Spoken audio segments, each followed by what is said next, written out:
हिंसक विरोध प्रदर्शन के बीच प्रधानमंत्री शेख हसीना को सत्ता छोड़नी पड़ी।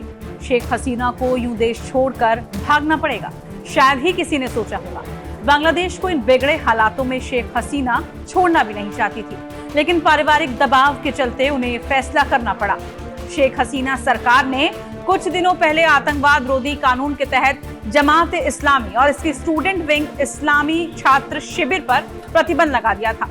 जमात-ए-इस्लामी के चुनाव लड़ने पर प्रतिबंध कुछ साल पहले ही लग चुका था, लेकिन छात्र संगठन पर बैन के कारण ही छात्रों का यह प्रदर्शन ज्यादा हिंसक हो गया और हालात ये हो गए कि शेख हसीना को प्रधानमंत्री पद से इस्तीफा तक देना पड़ गया। कहा तो ये भी जा रहा है कि बांग्लादेश में तख्ता पलट की असली साजिश आईएसआई के इशारे पर पूर्व पीएम खालिदा जिया के बेटे और डार्क प्रिंस के नाम से मशहूर तारिक रहमान और जमात-ए-इस्लामी ने ही रची है। बांग्लादेश में हालात इतने बिगड़ गए हैं कि पीएम हाउस पर विद्रोहियों का कब्जा हो गया। शेख मुजिब की मूर्ति तोड़ दी गई।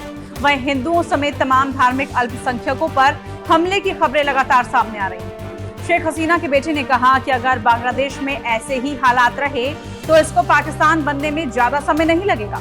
बांग्लादेश की सरकार को अस्थिर करने में पाकिस्तान की खुफिया एजेंसी आईएसआई ने साजिश रची।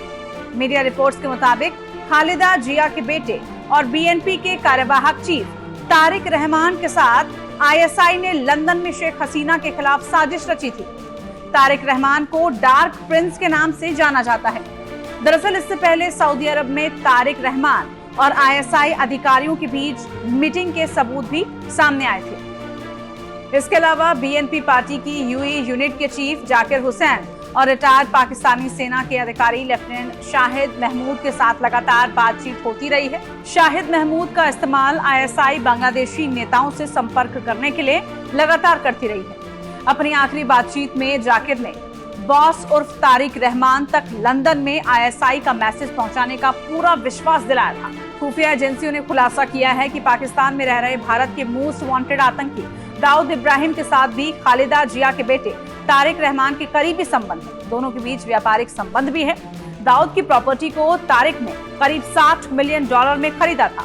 तारिक के बारे में ये बात भी कही जाती है कि उसने सीआईए के अधिकारियों से ये कहा था कि बांग्लादेश कभी बनना ही नहीं चाहिए था। इसलिए तारिक रहमान को आईएसआई का मोहरा कहा जाता है। भारत के प्रति भी तारिक रहमान नफरत से भरा हुआ है। उसने इंडिया आउट नाम के कैंपेन के जरिए भारत विरोधी मुहिम भी चलाई। तारिक रहमान ने शेख हसीना के देश छोड़ने के बाद एक्स पर ट्वीट किया।